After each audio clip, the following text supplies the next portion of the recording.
Okay, great. All right.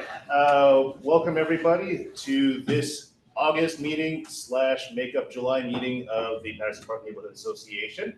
My name is Ernest. I am your president, and we're going to get, like I said, we're going to get right started. And first, I'm going to toss to Colin, who has an important announcement.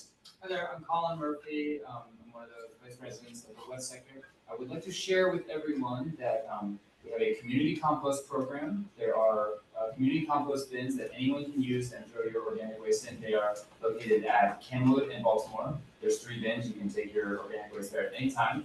The reason I raise this is that we put out a call to the community to solicit donations to keep it funded. I want to share with everyone that we just won grant funding to have the program funded all throughout 2026, which is great news. So we'll keep going.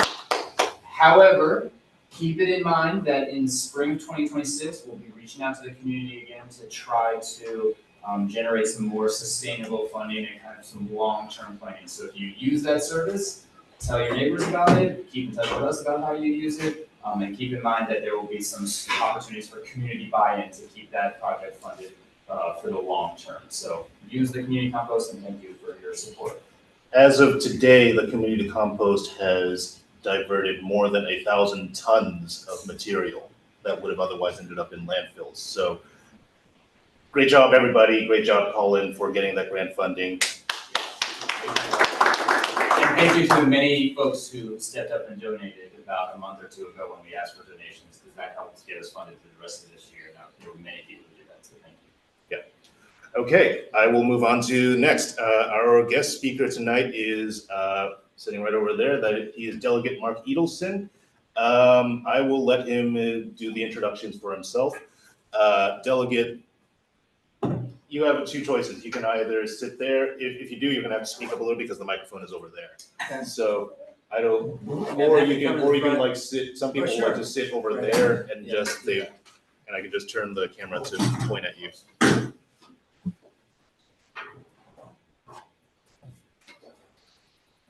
Okay, if I stand, I go. That's totally fine. Yeah. Cool. Hey everybody, good to see you all. Delegate Mark Edelson. I'm one of your 3 state delegates in the Maryland General Assembly. I represent you along with Delegate Robin Lewis, your neighbor, and Delegate Lou Klippinger, and then we serve with Senator Bill Ferguson, who's also your neighbor down the road, who's the presiding officer of the Maryland State Senate. I want to give you sort of a bit of a wrap up of the legislative session that we had, but I also just want to tell you before that how dedicated I am to this community, which Ernest will be able to verify. I was at last month's meeting. Earlier in that day, my wife's umbrella broke, so I gave her my umbrella. If you recall that day, it was like a torrential downpour. I parked a block or 2 away and came to the meeting. I was like, I love this community. I'm doing it. Whatever. I'm getting soaked. Got absolutely soaked. Came inside just for Ernest to tell me the basement is flooded and the meeting is not happening. And from that, I was like, well, I'm going to keep going anyway. And I had Upper Fells Point meeting later that evening. So I left, went to that meeting. I had to apologize to them for being completely soaked. Did that meeting, but I'm here again tonight. I wanted to take the next possible opportunity to come back. Thankfully, much more dry and comfortable this evening. But it's great to see all of you. Prior to being in the General Assembly, I was the president of the Canton Community Association for 5 years, and the co-founder of the Canton Anti-Racism Alliance. And so I just want to say I know how important this volunteer work is that you all do, that you show up, that you care about your community. It is so, so important. It's what makes our jobs, frankly, in the General Assembly worth doing, because we didn't have neighbors showing up to our community meetings every week, willing to fight for their communities, work with their local police officers, work with their elected officials to make the neighborhoods better. This job would be worth doing. So I really, really want to say I appreciate you all being here tonight. I do have some flyers that I'll hand out that give a little bit more detail on sort of the specific work that we as your Team 46 elected officials did this session. But just want to tell you a little bit about sort of my lens. So I have the great benefit of sitting on the House Appropriations Committee, which is the budget committee in the House. I also sit on the Personnel Oversight Subcommittee. So we oversee all of the hiring and firing decisions essentially by the state government. And then I also am the vice chair of the Transportation and Environment Subcommittee of Appropriations. And so we oversee all of the state budgets that impact, you would guess it, transportation, the environment, also energy, utilities, which is something I take very, very seriously. Because both we get to ensure that your taxpayer dollars are well used and the investments are used appropriately, but also we get to ensure that any waste, fraud, or abuse in our state government is rooted out to make sure that the taxes that we all pay, which we work incredibly hard to pay, go to the absolute best and highest use for Marylanders. So that is sort of like my central focus in the General Assembly. This particular year, as I'm sure you all saw, it was all over the news, was a very, very tough budget year. A lot of people might ask the question, why is that the case? Essentially for the state of Maryland, that is the case for three reasons. Okay? The first and most important is healthcare. In the COVID-19 pandemic, our Medicaid rolls absolutely exploded. A number of those were young children whose parents unfortunately passed away from COVID. What we expected is that coming out of the COVID pandemic, these Medicaid rolls would sort of contract, and that hasn't happened. And so we have thousands and thousands and thousands of Marylanders who are in desperate need of Medicaid support to ensure that they can have their basic needs and basic health care met. We've made a commitment to these folks in the state of Maryland that as long as they are on the rolls and need that support, we will support them. It is very expensive to do, but I think that is one of the core things that government can do, which is help the most vulnerable among us. The second huge reason why we're in a challenging budget year this year is childcare scholarships. So I have a 2-year-old at home. In fact, when I'm done speaking, I would usually stay for the entirety of the meeting, but my wife is sick, and so I need to get home and do bath time and bedtime and help out. But I know just how challenging it is to find good childcare and how expensive it is. This is something that we noticed a few years ago. In fact, my predecessor, who's now our comptroller, Brooke Learman, put out a study that showed an overwhelming number of young mothers in Maryland are having children and they're not re-entering the workforce. And that is because the cost of childcare is more than what families are making by having a second partner into the workforce. That is a horrific situation. It's a terrible situation for those mothers. It's a terrible situation for our economy, for our workforce, and for those families to not be able to build that transformational wealth. So what we said is, we're going to tackle this challenge head on. And we set up the Child Care Scholarship Fund, which is a fund for low-income families to be able to get support subsidies for childcare. We thought that there were going to be a few thousand families applying.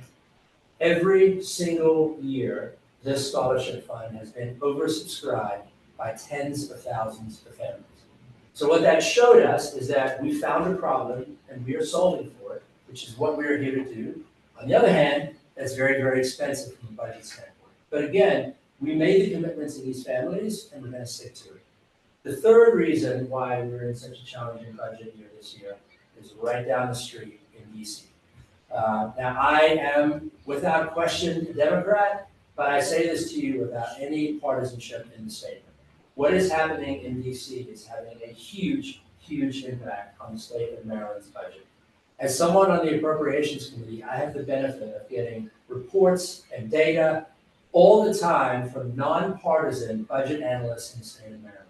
They meet 4 major times a year to tell us how much projected money is coming into the state of Maryland each year, for taxes, for fees, et cetera. And in the budget committees, we use that information to know how much can we project to spend in the budget each year. Because we have one constitutional requirement as your state legislators. We have to pass a balanced budget every year. That means every year in the state of Maryland, we cannot leave session and come home to our families until we have passed a balanced budget in which our revenues meet our expenses. So these projections as to how much revenues we're going to have are very, very important to us. I know I'm getting a little bit in the weeds, but I hope that this is helpful. In September of last year, they met and told us that based on the whole set of factors weighing against us, we were going to have about a $2.7 billion deficit that we would need to solve for, that we would need to fix in this legislative session.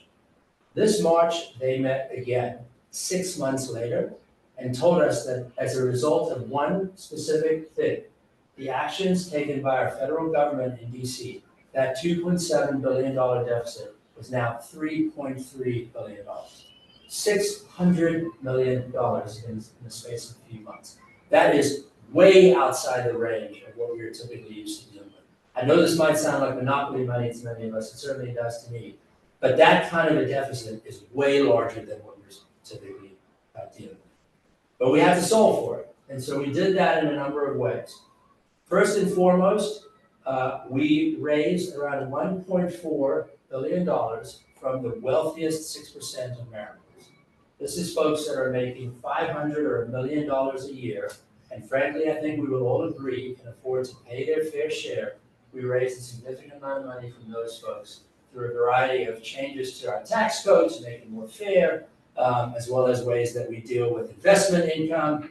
But essentially, what we did is ensure that for 94% of Marylanders, you will either see no change or you'll see a decrease in your state income taxes when you go to file your taxes next year. So while we had a series of very, very difficult decisions to make, we felt that we landed in the right spot. The other thing that we did was we cut about $1.6 billion from any project or program in the state this year that wasn't absolutely necessary to help vulnerable Marylanders and help drive our economy forward. That plus a couple of interesting creative maneuvers that we made got us to that $3.3 billion deficit. And in so doing, we were able to protect some of the most important things that we do. One of those is the Developmental Disabilities Administration. This is the state agency and nonprofits that help the most vulnerable Marylanders with deep developmental disabilities. When we came into session, there was a proposal on the table to cut hundreds of millions of dollars from their budget. As the General Assembly, we said, we ain't doing that. Not gonna happen. And we figured out a way to avoid that happening. Another one is our public schools, the Blueprint for Maryland's Future, which we all know is the once-in-a-generation reform program to both ensure that we're putting the appropriate investment into our young people and our students, and also making sure that we have significant oversight so that the money is going to the right places, to our students and to our teachers, that money is going into the classroom. There's a proposal on the table this year when we came into session to cut hundreds of millions of dollars from that fund, which would have deeply, deeply harmed Baltimore City students. And we said no. We said we have balanced the budget on the backs of Baltimoreans before. We're not doing it this time. Not happening that way. And we were able to avoid those cuts to the Blueprint and maintain what so far has been a very, very successful project for our city schools and students. And one other thing that I just want to mention, which is something that I know is very important to this community, is public transportation. This is something that is deeply important to me. It's one of the reasons why I ran for this position in the first place, to make sure that we're putting so much more investment into our city and the region, in our buses, in our light rail, in our pedestrian infrastructure, our bike lanes, our walking trails, the metro, MARC, all of these things. These systems have been woefully underfunded for a long period of time, but we are turning the corner on this. And one of the big things we did this year was put about $500 million of new money into the fund that funds our transportation projects around the state. And the overwhelming majority of that money is coming to two places. One of those is the Baltimore City DOT to repave and resurface our roads. I don't think anybody in this room would have a problem with me saying our roads in Baltimore City suck, right? They are terrible. And that is because we have had a huge underinvestment from the state in Baltimore City in our roads for a long time. That's changing. And so you should start to see, in fact, this year alone, Baltimore City is going to be doing about 111 road miles of resurfacing in this year's capital program in the city. And that's going to include bike lanes, walking trails, pedestrian infrastructure, et cetera. So that's a big step in the right direction. And the other huge investment is in the MTA. So we're making massive investments in our bus system. We are completely overhauling the entire light rail system. In fact, this was an idea that I had this year to use a not very often used type of federal funding that we can use to invest significant chunks of money in a particular infrastructure project. We're going to be investing $1.3 billion and completely redoing the light rail system. New cars, new stations, new rail, new power sources, you name it. And so we're going to have a much more efficient 21st century, high-functioning, effective light rail system, as well as we're redoing a whole bunch of our metro stations. There's upgrades to everything happening at MTA. So it's about $500 million in new money going into the transportation system every year. The overwhelming majority of that coming to Baltimore City.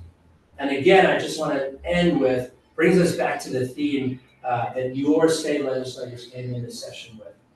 We are in a tough budget time. We know that.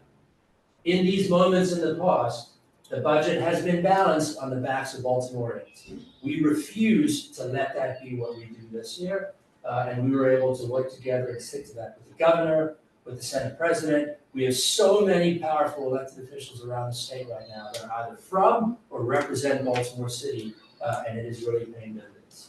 So, I just want you to know that. I want you to know some of the stuff that we're doing. I'm happy to talk about some of the individual pieces of legislation that I introduced in POS, but I don't want to take up too much of your time. I know you have a packed agenda. I tend to get a little bit chatty when I'm talking about this stuff, so I apologize about that. But I'm happy to take any questions. Also, like I said, I have this handout that I'll give you that has some more details. But most of all, I just appreciate the time to chat to all of you and be with you this evening and talk about what we're doing on your behalf. We'll have about 10 minutes for questions for Delegate Edelson. I'll just pop one up right now. This is actually not about budget, but I know that a lot of the neighbors here are concerned about protecting their immigrant neighbors. Yeah. And we're wondering, like, what can we do? And also, we're not sure exactly what you can do and what your views on that. So I'll just toss that out there and let you address that however you would like. Appreciate that. So one, as you can probably tell from my accent, I'm from a different place as well. I was born and raised in South Africa. So I am an immigrant. And one of the reasons that I ran for office, in addition to wanting to improve our public transportation system, was the challenges that my family felt and had when we immigrated. We moved to Atlanta. We had some family that lived there. We moved to Atlanta because of them. We lived with them for a while until we could afford our own place to stay. We dealt with some pretty significant economic insecurity when we moved, as well as, to be totally candid, in the late 90s in suburban Georgia. It was not a very welcoming place for immigrants or Jews, and that was a tough combo to be at the same time. And so that was a big motivation for me in running, because we have such incredible communities here, and I wanted to make sure that, that everybody is represented. Specifically, one of the things that we did this year was we expanded the Attorney General's authority under the Defense of Marylanders Act, which is specifically the law that the Attorney General has to sue the federal administration if they're taking actions that are harmful to Marylanders. And in fact, the Attorney General has used the authority that we provided to sue the federal administration successfully to protect Marylanders. In addition, we added $1.5 million to his budget in order for him to hire additional legal counsel to take on these actions. So, we saw it coming as legislators. It is true that there are limits to what we can do, but specifically what we saw was an opportunity to expand the authority of the Attorney General, who is really the people's lawyer for the state of Maryland, and to give him additional resources to be able to fight the administration and what they're doing. I take it very personally as an immigrant, and it's extremely important to me to be fighting for our neighbors who are, quite frankly, under attack right now. The other thing that you can do is to help your local organizations like CASA. There's tons of amazing organizations in the neighborhood that work with our immigrant communities. And they are losing a tremendous amount of funding from the federal government. Our nonprofits are losing funding from the federal government. So this is a hard time for everybody financially. I'm not going to tell you how to spend your precious money, but if you're worried about your neighbors, supporting these organizations that are on the front lines, helping our neighbors is absolutely critical. And I can tell you that we will be back next session looking to do the same, and looking to do whatever more we can possibly do to protect our neighbors. Okay, I'm going to call your attention to the chat room here. Yes. There's a 3-part question here from Right. Lindsey Graham. Part 1 is about repairs and making sure that PG and DPW are using their money responsibly. 2 is about a rise in impersonators of ICE and law enforcement officials. And then 3 is about legislation for Virginia vehicle tags, vehicles causing a lot of problems in Maryland. And I'll let you address those in whatever order you would like. Sure, I'll take them 1, 2, 3. Thanks for the questions, Lindsay. Those are very thoughtful and detailed. I appreciate that. Number 1, on the road improvements, Yeah, there's nothing more infuriating than when a road gets dug up by DOT to fix something, and then the road gets paved, and then like 2 weeks later, BGE comes in, they're like, well, we gotta rip it up, we've got stuff to do now. One of the things that we've been working on with our city agencies is ensuring that they're all collaborating and interacting on these kinds of things, so that if there is an area of road that needs to be repaired or maintained or replaced, that they then communicate with entities like DPW, BGE, that all that stuff happens at one time. It's not always perfect, but there have been improvements. But one of our roles as your state legislators, especially when we're making sure that DOT has this money, is to hold them accountable to ensure that they spend it in the way that's best for city residents. So that's a great question. I promise you that I will be on top of that to the best of my ability. The issue of ICE and what we think are ICE representatives wearing masks is a very, very challenging one. I am confident that there will be a lot of pieces of legislation next session in the General Assembly to do the best we can to deal with that. It is a tricky issue. I'm sure we will be consulting with the Attorney General to make sure that we get it right. But obviously we have to be sure that if there's law enforcement in our communities, we're able to identify them appropriately as law enforcement, like we're able to do with our officers, right? Easy to identify and know exactly who they are. We need to be able to do the same for any law enforcement. So I'm confident there'll be a number of bills on that next session. And then last session that did not progress. Yeah, on question number 3, the Virginia vehicle tax thing, there was legislation on it last year. It did not come through my committee, but it went through committees in the House and the Senate that did not become law. I'm confident that there will be legislation on that again this year. One of the things that I do have sort of oversight over is through my subcommittee, we also oversee MVA, the Vehicle Administration, the MIA, the Maryland Insurance Administration. And so we've also been working with them directly to try to find solutions to tackle that issue that doesn't necessarily require legislation, as well as working with our colleagues in Virginia. Because there's only so much that we can do in Maryland if Virginia has the sort of wild, wild west of tags and licenses like they currently do. But my understanding is they're looking to crack down on that, which will help us a lot in the state of Maryland. But there is actually more of that than you think, which is cross-state interaction between legislators. A big issue that we have as well, just go on this one tiny tangent, is the MDTA, which is the Maryland Transportation Authority. This is the tolling authority. They are owed a lot of money by out-of-state drivers who have not paid their tolls. But you can't just go after those people because they live in different states. And so what we are entering into right now is reciprocity agreements with other states that will allow us to go into those states and use their local agencies to recoup the funds that their residents owe. I mean, it's like hundreds of millions of dollars in unpaid tolls and fees. And then we will be able to help them with folks that have done the same in their states. So it's like Maryland, Pennsylvania, Virginia, we're working on these agreements right now. So that's just to say, Lindsay, to your question, that we do work across state lines, and this is a prime example of where we'll hopefully have success. I would like to just say, so I'm going to try to say something, and hopefully I will get this right, and you'll correct me if I'm wrong. But when you say something doesn't come through your committee, I think what some people don't understand is that legislators such as yourselves are assigned to committees, and bills, when they're first drafted, go through those committees first. So it's not as if you personally see all umpteen thousand bills that go through a session. Excellent question, and I probably should have given a little more context on this. Correct. So there are about 3,000 bills that are introduced every year in the Maryland General Assembly session. We typically pass, as in signed into law by the governor, about 850, 860 every year. The way it works is once a bill is introduced, it is then, as the president pointed out, assigned to a committee based on the subject matter of that piece of legislation. So mine tends to focus on funding-related things, or when it comes to state government personnel, labor, union agreements, things like that. But like the Economic Matters Committee deals with issues of alcohol and utilities and insurance and things of that nature. The Environment and Transportation Committee deals with, as it states in the name, issues of environment and transportation.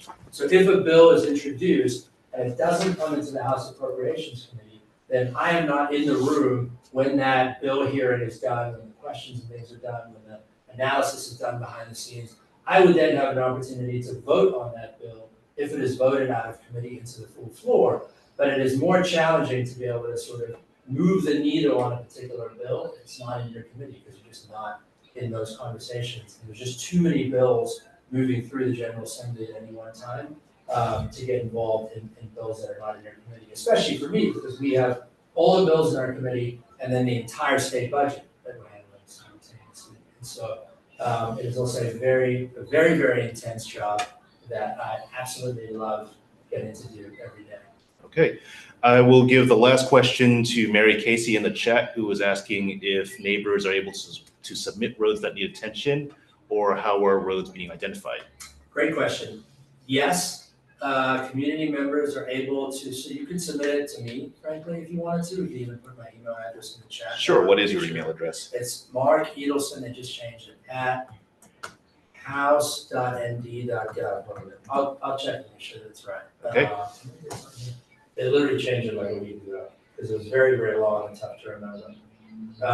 But anyway, so you can submit them to me, or frankly, at your community meetings, you should somewhat frequently have DOT representatives come out. That's how the process works, is that they go out, take information from communities, learn what matters to folks most. All of that gets collaborated into the capital improvement program, which is the city's sort of construction budget each year. And so it should be based on input that we all have. Your council person is also an excellent person to be able to provide that information to, so that they can make sure that it's part of the process. But I am always happy to be a resource to you for this or any other questions, as is my colleague, your neighbor, Robin Lewis, because this is what we talk about all the time. Okay. We will double check your email address, but it's here in the chat, and I will also make sure that when we send out the meeting notes, we will have your email address correctly in there to all the neighbors. Yes. Thank you very much, Delegate Edelson, and good luck putting your baby to bed. Yeah, thank you. I appreciate that. We'll need it. Thanks, All right. everybody. Like I said, I'll give you my email. I really almost always stick around at these meetings because there's so much to learn. If I didn't have a sick wife and material, I promise I would do that tonight. But I will be back again, and I will stick around, I promise. All right. I'll make sure everyone has my info. Thank you. Thank you very much. Thank you. All right, moving along. So next on our agenda is going to be Patterson Park Public Charter School. We have the principal, you are the principal, yes? The principal of Patterson Park Public Charter School, because we have been hearing from neighbors that there have been some issues with the pickup and drop off procedures there. I will just let you introduce yourself and speak a few words before we open it up for discussion. Yeah, thank you, Ernest, for inviting us and every time having us here and voicing the concerns that come up through our neighbors. We had a really last year, we had a really good conversation. But before I get started, my name is Miguel Toro. I'm the principal at Patterson Park Public Charter School, and this is I'm going into my 4th year there. And very, very early on into joining Patterson Park, we got to hear some of the concerns that neighbors had around safety. Neighbors, cars following the rules of the roads to make sure that everyone was safe. And I want to say about a year and a half ago, we met with neighbors to sort of come up with a more detailed plan. Some efforts before that have been made to try to curb some of that. I know the time where, I know that in front of the school, we set aside spaces for drop off and pick up around school. And we were able to come up with some more additional ideas to be able to curb this and make drop off and pick up easier. One of the things that we identified was to make sure that we communicate to families the expectations, and that we're going over those with them in summer mails, at meetings, and have began to identify anybody that is reported to us. To have those conversations with them about being respectful to the neighbors in the community that we're in.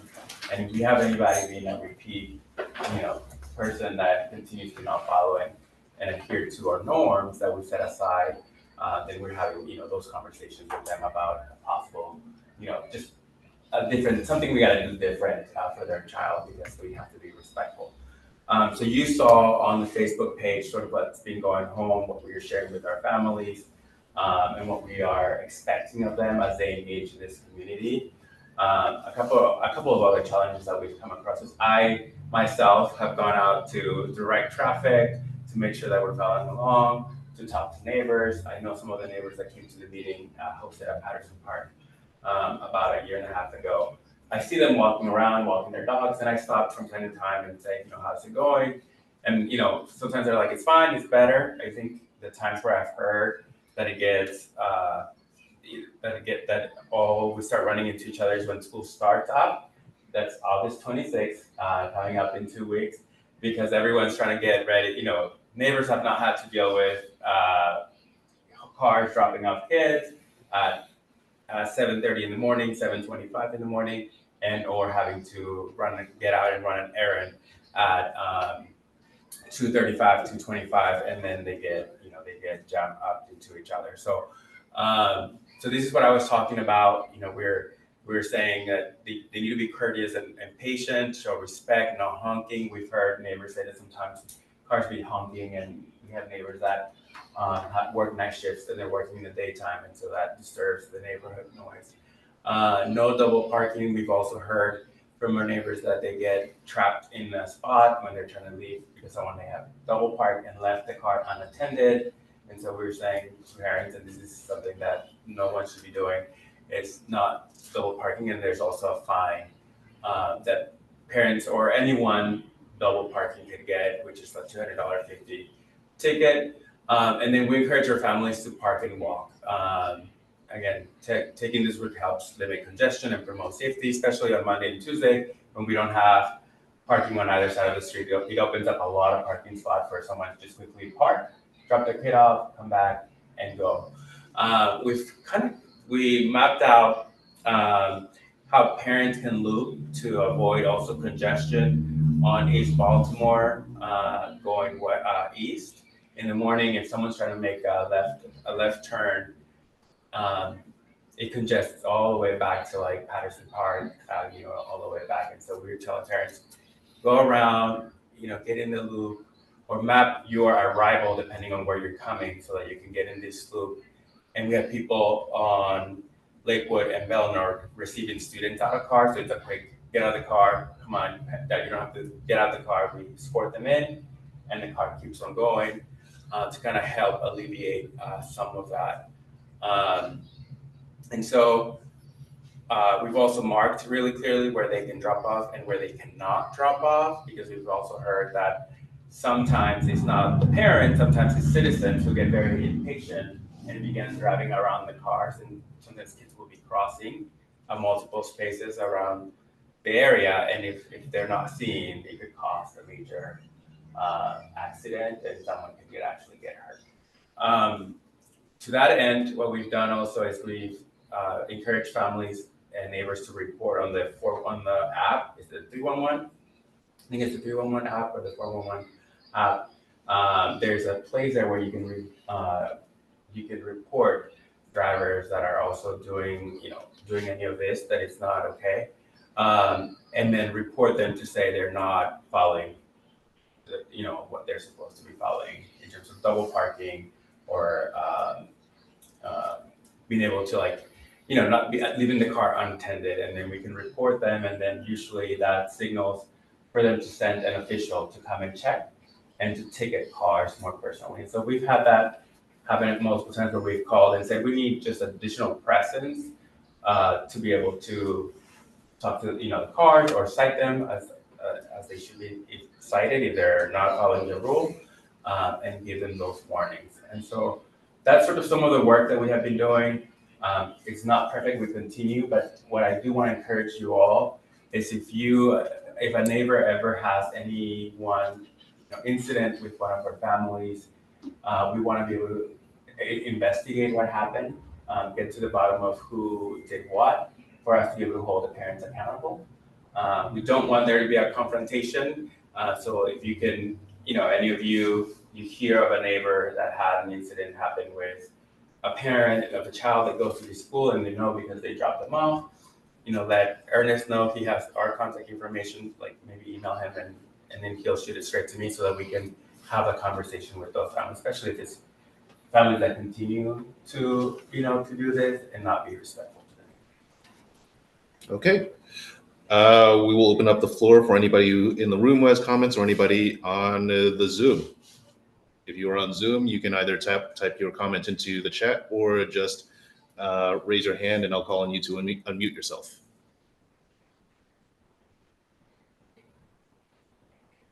Yes, sir. Hi, I'm Jeff White. I live on Kenwood, number 3. So I'm very familiar with all the problems, including noise, loud music. I mean, I really don't care if they blow their ears out, but I don't want to hear it, So there's probably one vehicle on a regular basis that pulls up right in front of our house, cranks it up maximum volume. So I don't know if you can do anything about that.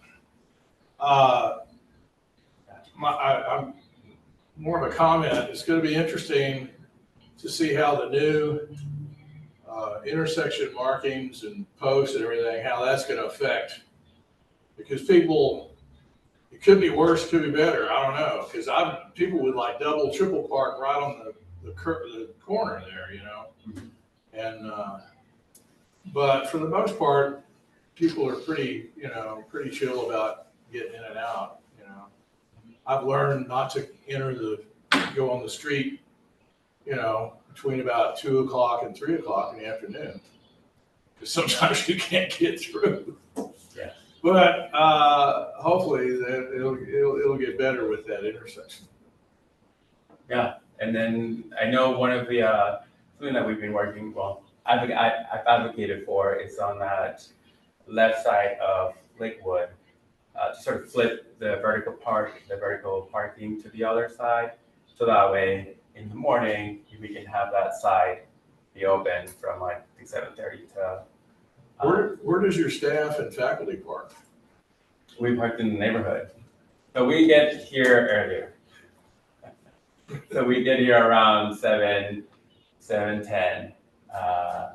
Everyone starts 7:30. I think the rush comes in when everybody gets here at 7, a drop off, which is 7:25, between 7:25 and 7:45, and then it clears up. And then in the afternoon between 2:15 to 25 to 2:35. The mornings aren't as hectic, if you will, as far as number of cars and honking and all that. But, In the afternoon. plus, I'm retired, so I'm pretty much at the house all day long. So.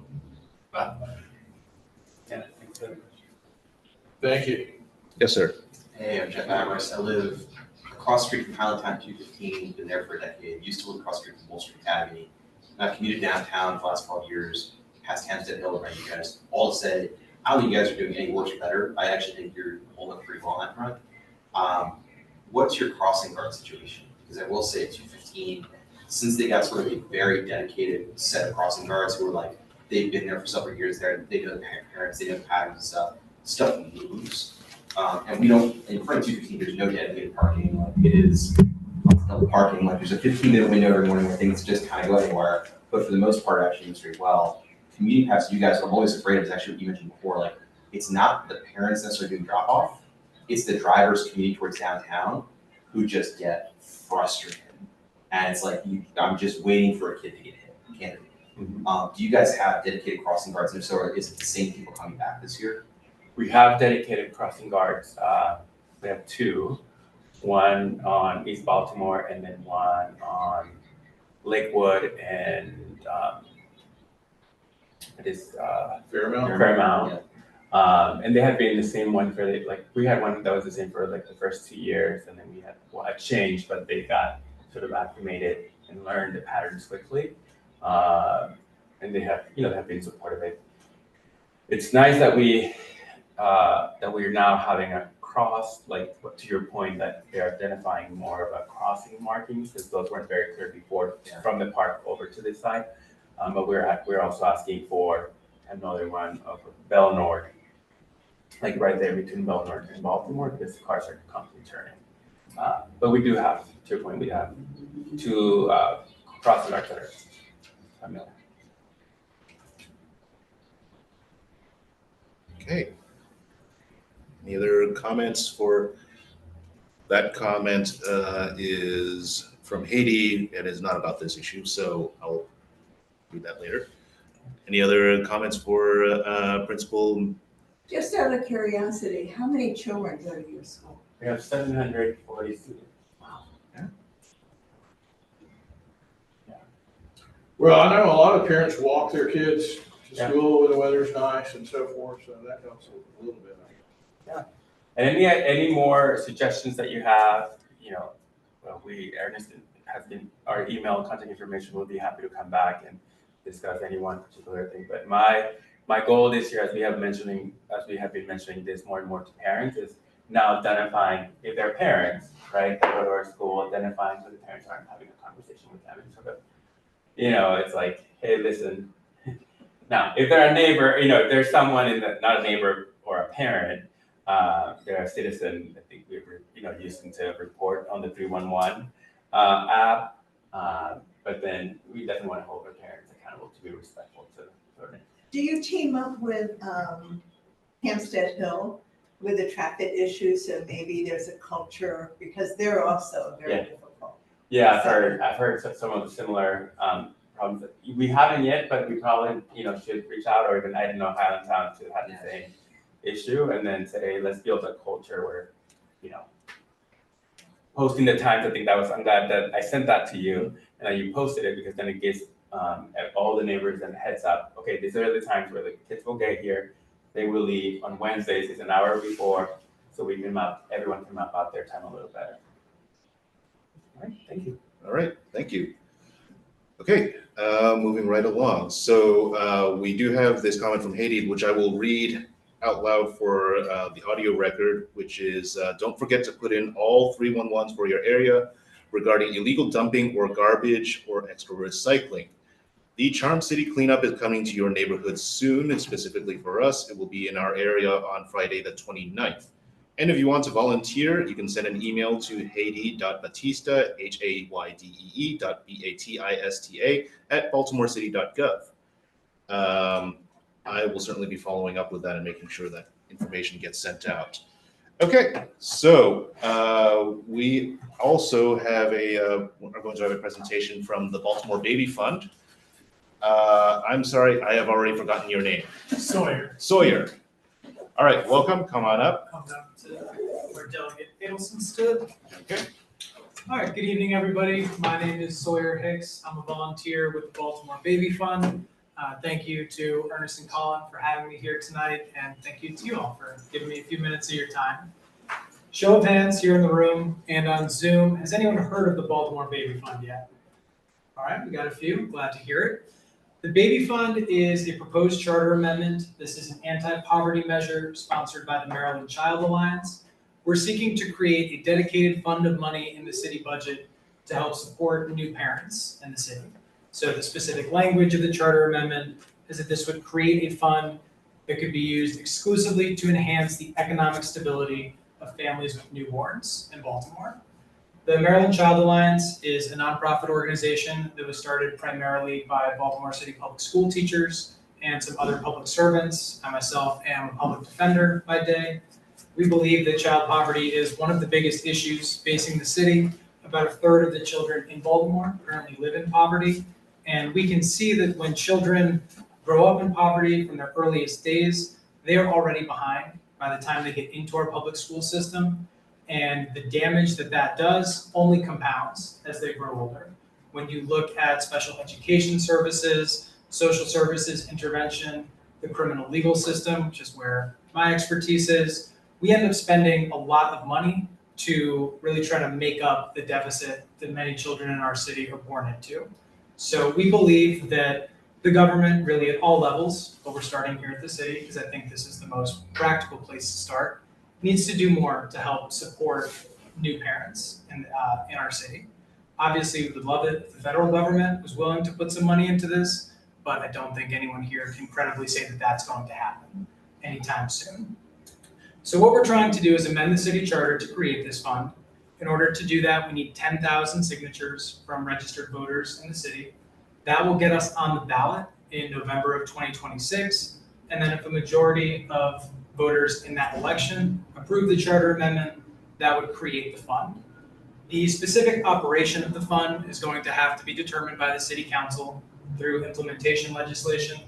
Some of you may be familiar with our last project, which was the Baltimore Baby Bonus.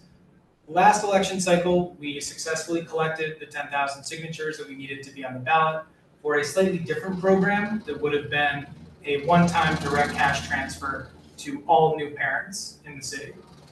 Ultimately, we were sued by the mayor and city council, and the state Supreme Court told us that what we were trying to do was too specific for the city charter. Basically, that the charter is only for issues affecting the form and structure of government and not for implementing a specific policy preference.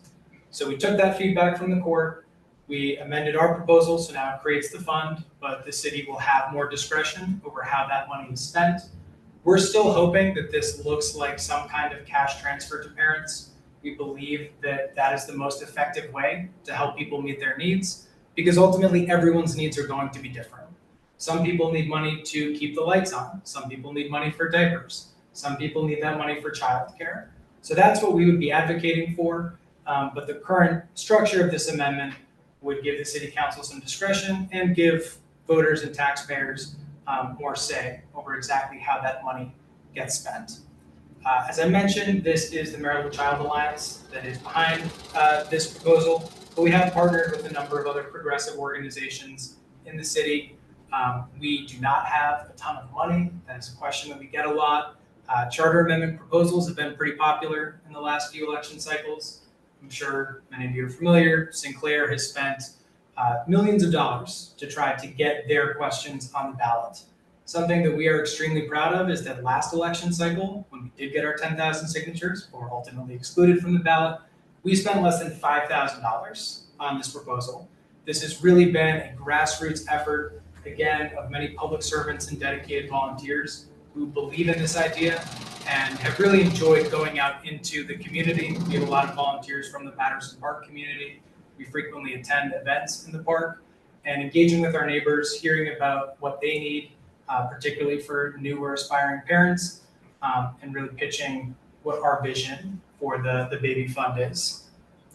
The organization is involved in a couple of other projects. We are trying to get a pilot program off the ground in Cherry Hill right now that would give some amount of money to new parents with the mechanism of tracking how that money is spent and what kind of impact that has on people, hopefully with the goal of showing that what we're looking to do is something that will create tangible benefits for those families and for the city as a whole.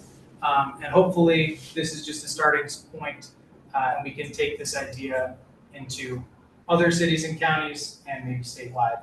Obviously, budget constraints are a real concern, but we believe that if we're not investing in our young families in the city, we are only going to continue to lose residents. Children born into the city are going to fall further behind, and in the end, it's going to be bad business and bad policy for all of us. So that is what I wanted to explain about the Baltimore Baby Fund. I'm happy to take any questions, obviously from the Zoom or from folks in here, if you have anything else that you'd like to hear from me. Yes? You said that you have to collect 10,000 questions to be voted on by next November. Yes. When do you need the signatures by? So I assume you have to submit them. Yes, so it'd be July of next year is when we need to have them. We are hoping to have it sooner rather than later. Last year, with the lawsuit that we ended up involved in, we turned in our signatures, I think it was the end of June. But then because the city sued us and we had to have a resolution of that lawsuit by the beginning of September, so the ballots could be printed, it created this very condensed timeline that was extremely stressful for us. So hopefully with the institutional knowledge that we gained from that last effort, and we've, I think, more than tripled our number of volunteers and just have a much better community presence. We're hoping that sometime Q1 of next year, we could reach that goal. And how many signatures do you have now? We have submitted, I believe, about 4,200 to City Hall. Our validity rate has generally been in the low 80%, which I will say is really good for what we're doing. We take a lot of care to make sure people are signing the form correctly, because they can be real sticklers at City Hall about that.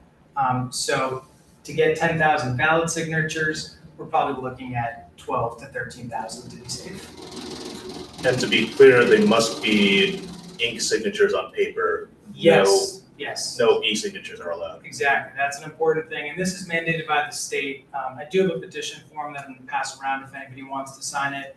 It is not the best form, but they use this for any charter amendment in every jurisdiction in the state, and the only way to sign is on this paper. So people often ask us, yeah, can I look it up online? Of course, we do have a website. You can look up the Baltimore Baby Fund. We've got more information there, but if you are interested in signing, it does have to be in person. And then for those of you online who hopefully may be interested in signing but can't do it today, we are at pretty much every major festival in the city. We go to a lot of the farmers markets. So we're at Waverly, we're often at the JFX, Mount Washington. We were at the Haitian Creole Fest this past week. We were at Latin Fest a couple weeks ago.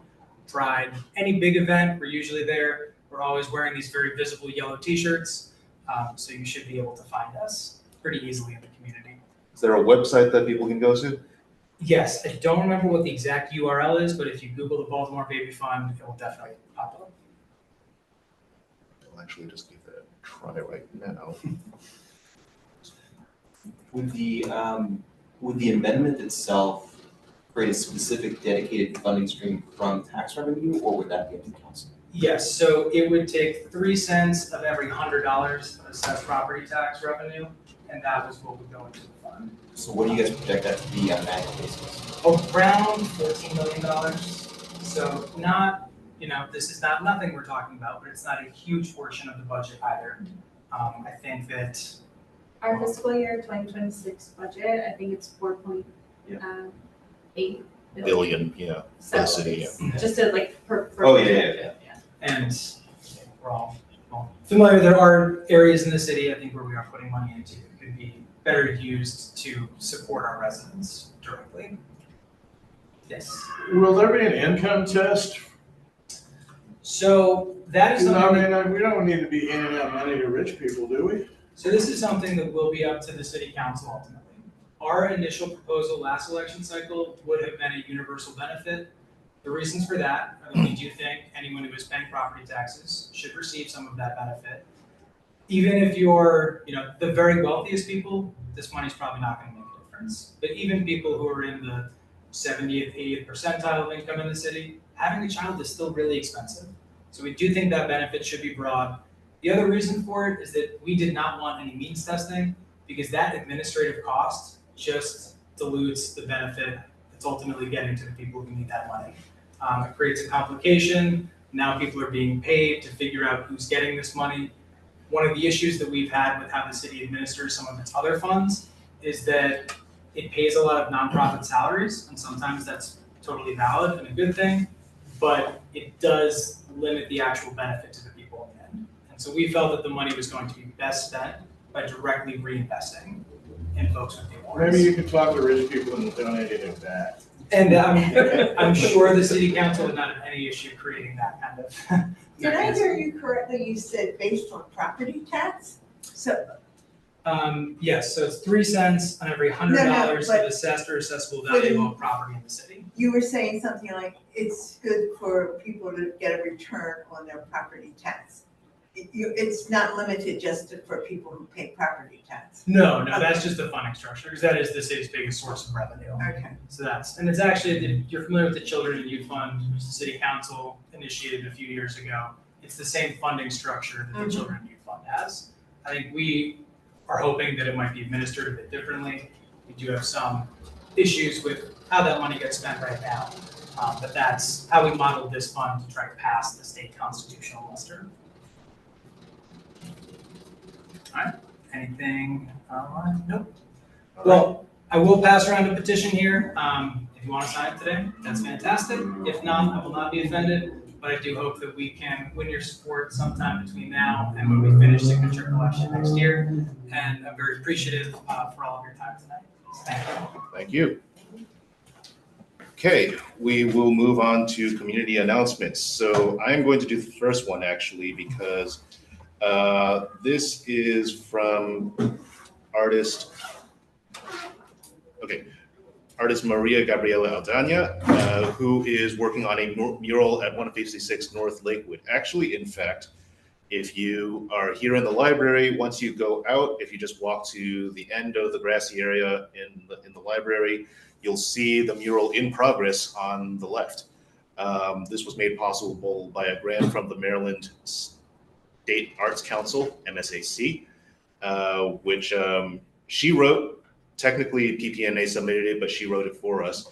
And I just wanted to show you some of the information about it. Now, one thing that Maria wanted you all to know is that you can participate actually in the painting of this mural.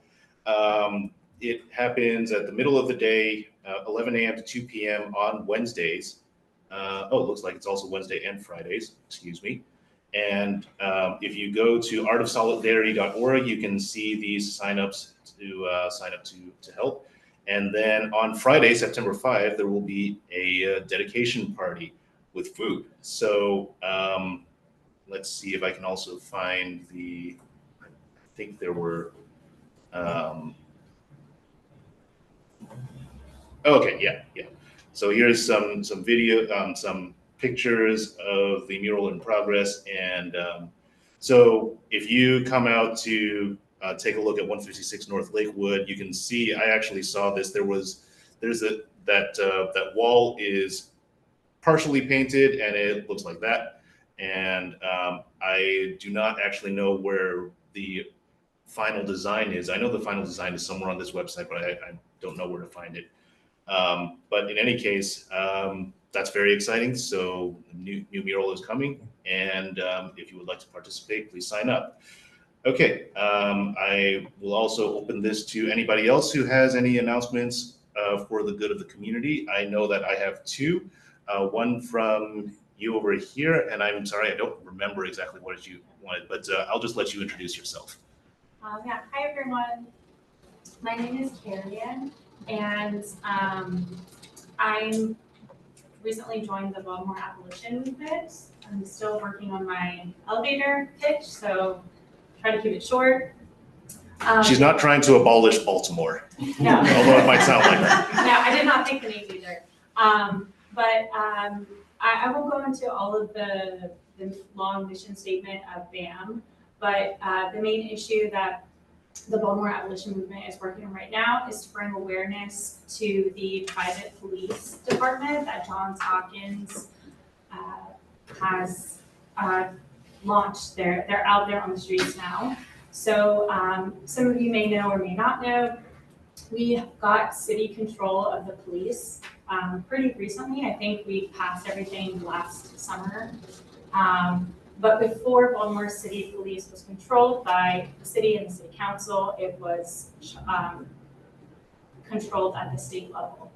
So Johns Hopkins worked with the Maryland state legislator to pass some regulations to allow them to have a private police force. And I have a flyer here if you want to read about the name of those regulations and a little bit more details. But the long story short is Johns Hopkins now has a police force. These are not security guards, these are armed police. They are not bound by Hopkins campus. They can leave Johns Hopkins and kind of be out in the city, but they are not a part of our police department. There's no accountability, there's no transparency. And I personally just think that's a problem. I think no matter what you believe in the police, if you want them all gone or if you really love them, I think we can all agree that a wealthy institution shouldn't. Who pays them? Johns Hopkins. And then there's also, I think for me, that's a large issue is they're not paid by the city, they're not managed by the city, there's no real accountability mechanism for them. And then there's also a lack of transparency on, well, Johns Hopkins is going through funding issues right now because of federal government issues. They're a university and hospital. Maybe they get funding from another donor, and we don't have clarity into who is actually going to be funding these police. So I'm working on my elevator pitch. I don't know if I'm doing a good job, but right now BAM is trying to raise awareness about this issue. We do have a petition that you can sign electronically. We're not trying to get a charter amendment at this moment. We're just trying to pressure the city council to have a meeting to vote on this. Now that we have city control, we can put pressure directly on our city councilmen and women to abolish the Johns Hopkins private police force. So let me know if you have any questions. Anyone online, let me know if you have any questions. I know we only have a few minutes left, but I'll do my best to respond to them. All right. As you mentioned, we do have to get out of here by 8 because the library closes at that time, but that still leaves us some time to discuss. I will also recognize our representative from the Baltimore Police back there. I understand you have some things to hand out to us if we want them. So looks like they're heavy. Yes, folks, good evening. My name is Officer Cabrera from the Southeast District. Just stopping by, regular, touch bases with you guys. Past summer, Kias and Hyundais stolen autos, it was a trend in Baltimore City. So dealership decided to give the wheel locks to the police department so we can pass it along to the owners of those vehicles as long as you were a city resident. However, things are changed. We have plenty of them, and it's for everybody in every car. That doesn't matter. Whatever would like one wheel lock, we give it to you. We got gun locks as well. It's all about safety. But there's also not just basically they not just stealing the cars, but they also stealing the airbags. So Hondas, and vehicles like that. So for you and me, it will cost us, $1,500, $1,300 to replace it along with the damages. But for them, they will sell it for a few bucks, for a few $100. So that is something to consider, especially by the park we have. There was an incident sent out to me that there was 3 Hondas within the same block, and the one with the club didn't get not even touched. So that is something to take a look into it. And like I said, Southeast District, we hear. Sometimes we do it on Zoom.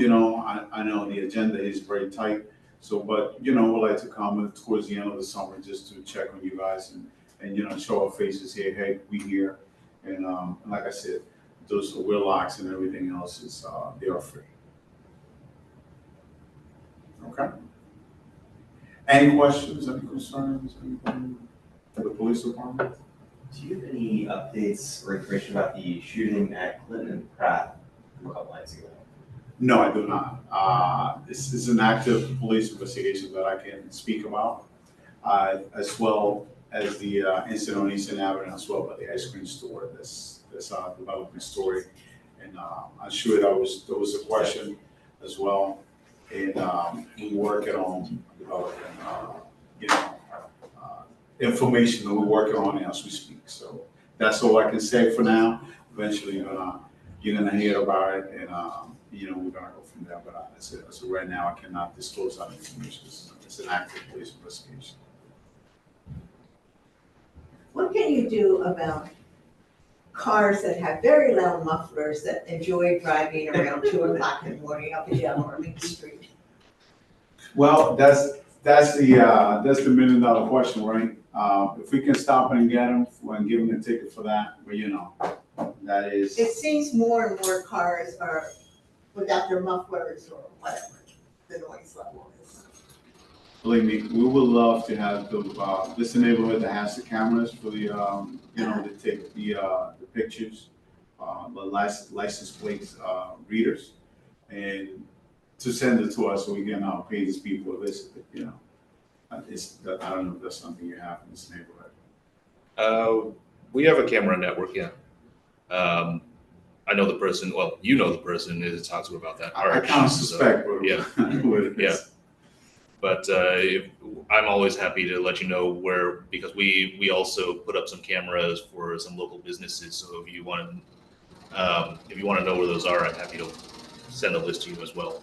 So And just so you know, we have it's a new thing in Baltimore Police Department. We have a VCI room, a camera room with a few detectives, and we encourage the public to give us access to those. Let's say you have a business or a business, or any kind. It can be residential as well. We can have, if you feel like give us access to it. If any crime was to happen, we dig into it right away. Okay, we have access to this amount. It's a network. Ernest can explain. I'm sure everybody here knows ours, and it's a network that all linked up together. So we're not violating anybody's privacy. That's not the purpose of this. It is, believe me, we don't have the manpower to go and be on the cameras here 24/7 unless something of interest. But that's something to think about it. Anybody that owns a business or residential, link it up. There's also a Baltimore City program that you can have 100% reimbursement for the Ring cameras. You can get as many as you want as long as you link it up to the program. we have a question from the chat from Lindsey Graham. Officer Cabreja, many delivery drivers are operating motorized scooters unsafely and without license plates. Is BPD planning a crackdown on that? That is a good question. I would, familiar with Lindsay, I would keep her updated, but since a lot of questions are coming up ever since Saturday's incident, and that is something that we were looking into it as well.